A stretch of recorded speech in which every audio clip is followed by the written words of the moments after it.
le monde, on se retrouve pour une recette. Donc ça fait très longtemps que je ne vous ai pas posté de choses en cuisine. Ça va être très basique, peut-être qu'il y en a certains qui savent déjà ou qui la font différemment.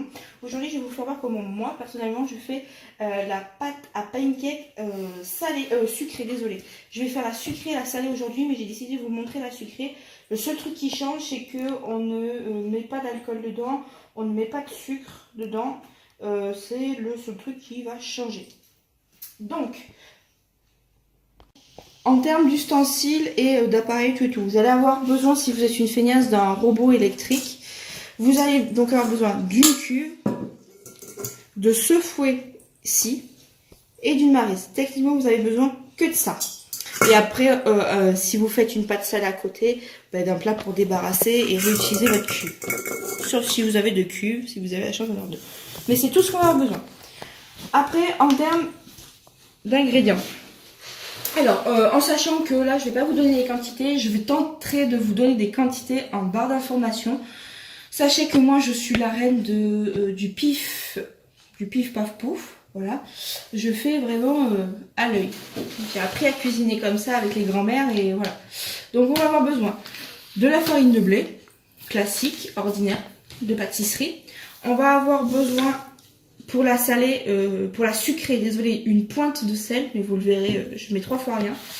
On va avoir besoin d'œufs, d'un peu de sucre. Alors, vous pouvez mettre du sucre roux ou du sucre vanillé. Vanillé, c'est encore que mieux, mais j'en ai plus. Il y a pas mal de trucs que je n'ai plus, donc j'ai improvisé. Vous allez avoir besoin du lait. Vous allez avoir besoin d'un alcool. Alors, habituellement, pour parfumer ma pâte, je vais mettre du rhum brun, mais là j'en avais plus, donc j'ai décidé d'aromatiser un truc d'apéritif qui a la châtaigne. Voilà, c'est un alcool de châtaigne. Je pense que ça donnera un petit goût assez sympa. Et pour finir, on va avoir besoin de 2 paquets de levure chimique, donc ça c'est classique, et un paquet de levure boulangère. J'aime bien quand mes pancakes sont très gonflés, très moelleux. Donc voilà, petite chose que l'on va faire ensemble, c'est que la petite particularité avec ça, peut-être que vous ne le savez pas, il va falloir le plonger dans un liquide tiède. Donc je vais prendre dans ce bol un tout petit peu de lait. Vous voyez, approximatif, hein, ça. Je vais aller faire tiédir fortement, légèrement chauffer, j'irai jusqu'à dire ça, et je vais le laisser, je vais mettre mon sachet dedans et je vais le laisser quelques minutes à part, le temps que je vais mettre tous mes autres ingrédients dans ma cuve. Voilà. Alors là, on va commencer par mettre la farine. Moi, ce que je fais, alors il y a plusieurs méthodes. Il y a ceux qui vont mélanger les ingrédients secs, qui vont battre un peu, puis par la suite vont ajouter les ingrédients liquides et former leur pâte comme ça. Il y a ceux qui vont faire l'inverse, il y a ceux qui vont aller étape par étape. Moi, je fais partie de l'équipe, je balance tout dedans, je fous le robot et je mets mon lait au fur et à mesure dedans jusqu'à obtenir une consistance de pâte à crêpes. Oui c'est ça, très épaisse, voilà, mais vous verrez à la fin. Donc là je vais, c'est approximatif hein, ce que je vous dis, mais mettre environ un bon gros demi-kilo de farine.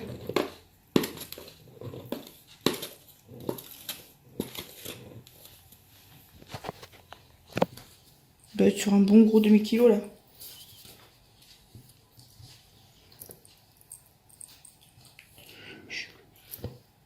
Hein? Plus. Là, faut qu'il y en ait assez. Là, ça doit être bon. Donc nous, c'est parce que on est 5, on va en avoir pour le repas de ce soir et pour demain, très certainement en rab. Donc voilà, c'est pas grave, ça se garde, ça se conserve. Une fois que j'ai fait ça, dedans, je vais mettre un sachet de levure chimique. Ne mettez pas le sachet dedans, ce n'est pas consommable. Je vais y ajouter une belle pincée de sel. Pourquoi mettre du sel en pâtisserie? Pour ceux qui ne savent pas, ça permet de rehausser les saveurs, tout simplement, de vraiment faire ressortir les parfums et les saveurs. Pour ce qui est du sucre, alors vous n'êtes pas obligé d'en mettre dans la pâte à crêpes, il y en a qui en mettent dans la pâte à pancake. Moi, je fais partie de l'équipe qui en met, mais voilà. Vous pouvez juste mettre de l'extrait de vanille liquide ou en poudre ou comme vous voulez, quoi. Alors, je sais pas, moi, je vais à peu près mettre 150 grammes comme ça, pif à l'œil.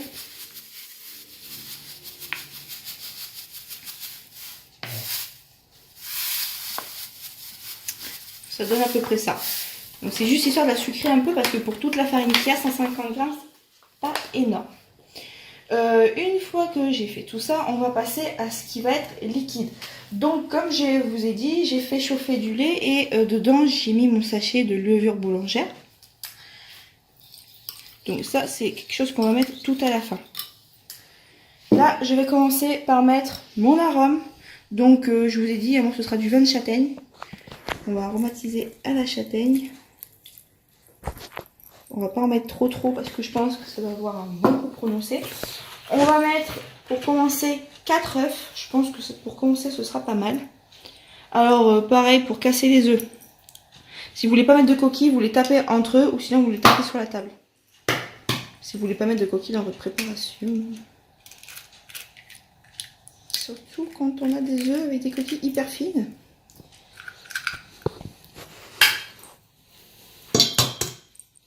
Alors moi habituellement voilà, je les casse à une main. Mais...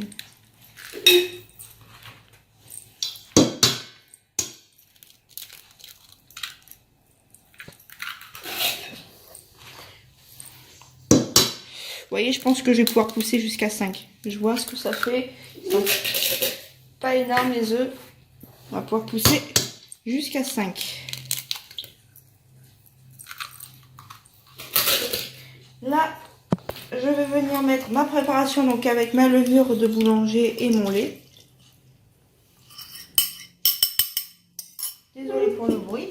Et là, c'est pas compliqué. On va venir prendre sa brique de lait. On va venir prendre sa préparation. Donc là, ce que l'on fait, c'est qu'on vient plonger notre fouet. Hein. Vous pouvez le faire à la feuille, mais je trouve que c'est mieux au fouet. Hop, on va commencer déjà à mettre un tout petit peu de lait en plus. Voilà. Et là, c'est pas compliqué. On allume son robot et on rajoute du lait jusqu'à obtenir, je vous ai dit, une consistance de pâte à crêpes très épaisse. Voilà. On se retrouve après. Alors, j'ai fait ma pâte, j'ai fini. Il m'est arrivé une petite cacahuète entre temps. J'ai mon fouet qui s'est pété dans la machine. Donc j'étais obligée de prendre la feuille. Et au final, à la feuille, c'est pas si mal que ça. Donc maintenant, je vais transvaser ma pâte puisque j'ai besoin de ma cuve pour en faire une autre dans ce plat. Je vais le filmer et vous le placez soit dans une pièce qui est fraîche. Genre moi, ma véranda, elle est hyper fraîche en ce moment. Soit au frigo, enfin quelque part où ça peut pas tourner, vous voyez. Genre, vous le foutez pas dans le four, hein. Histoire que ça prenne, voilà, enfin que ça pose. Vous laissez poser minimum 1 heure. Moi, je dis minimum 1 heure. Après, si vous voulez faire qu'une demi-heure, vous pouvez, il n'y a pas de règle. Et le top, c'est 2 ou 3 heures de pause. Voilà, c'est génial. Donc, vous voyez, dans ma pâte, il y a des petites bulles. Ce qui prouve qu'elle est bien aérée. Ce qui prouve que normalement, si tout se passe bien, ça va faire des beaux pancakes. Pancakes, ouais, d'accord, pancakes. Donc, regardez la texture de la pâte. J'ai mon caméraman qui s'appelle Gaëtan, vous vous en doutez bien, qui est là. Hop. Vous voyez la texture, comment elle est? Voilà, elle est un peu épaisse quand même. Donc là, on va pouvoir en faire pas mal. On va pouvoir en faire pas mal et du coup il en restera pour le petit déj demain matin ou demain midi en dessert. Voilà, ça c'est cool. Si vous n'avez pas de maryse, franchement je vous invite à investir dans une maryse. Ça permet de bien récupérer. Hop, tout. Alors pareil, quand vous utilisez un batteur comme ça, si vous n'avez pas un super batteur super puissant, je vous invite à pas récupérer le bord tout en haut. Souvent il y a encore de la farine, tout, ça va vous faire des grumeaux dans votre pâte, ce qui est bien dommage. Donc on n'en perd pas beaucoup, mais au moins ça évite d'avoir une pâte de mauvaise qualité par la suite. Voilà. Donc ça va être filmé. Enfin filmé. Et mis au frigo, moi, pour 3 heures, là. 3 heures de temps. Je vous ferai soit la vidéo, soit une photo du premier pancake ou des pancakes qu'on fera. Donc voilà. Les quantités, j'essaye de vous les mettre en barre d'informations. N'hésitez pas à me dire, vous, comment vous la faites. Voilà. Je vous fais plein de gros bisous. À très vite. Donc là, c'est un petit bonus. J'ai décidé de vous le mettre. J'ai fait donc la pâte salée. Juste pour vous expliquer, dedans, je n'ai pas mis de sucre.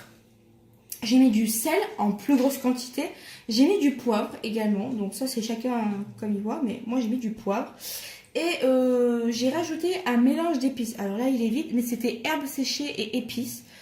Pour vraiment donner de la saveur, donner du goût à ma pâte. Un petit peu comme si on faisait des acramourus dedans. Dans notre pâte avec notre poisson, on met des épices. Ben là, c'est le même principe.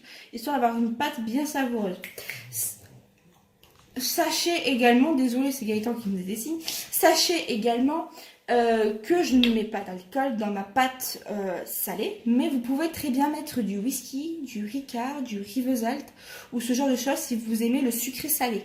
Voilà, ça après c'est à chacun de voir. Donc si vous voyez des morceaux, c'est normal, c'est les herbes et les épices qui sont là. Donc voilà, cette fois-ci on se quitte vraiment. J'espère que cette vidéo vous aura plu. N'hésitez pas à me donner votre version du pancake. N'hésitez pas également à me dire si vous avez testé. Je vous fais plein de gros bisous. À très vite.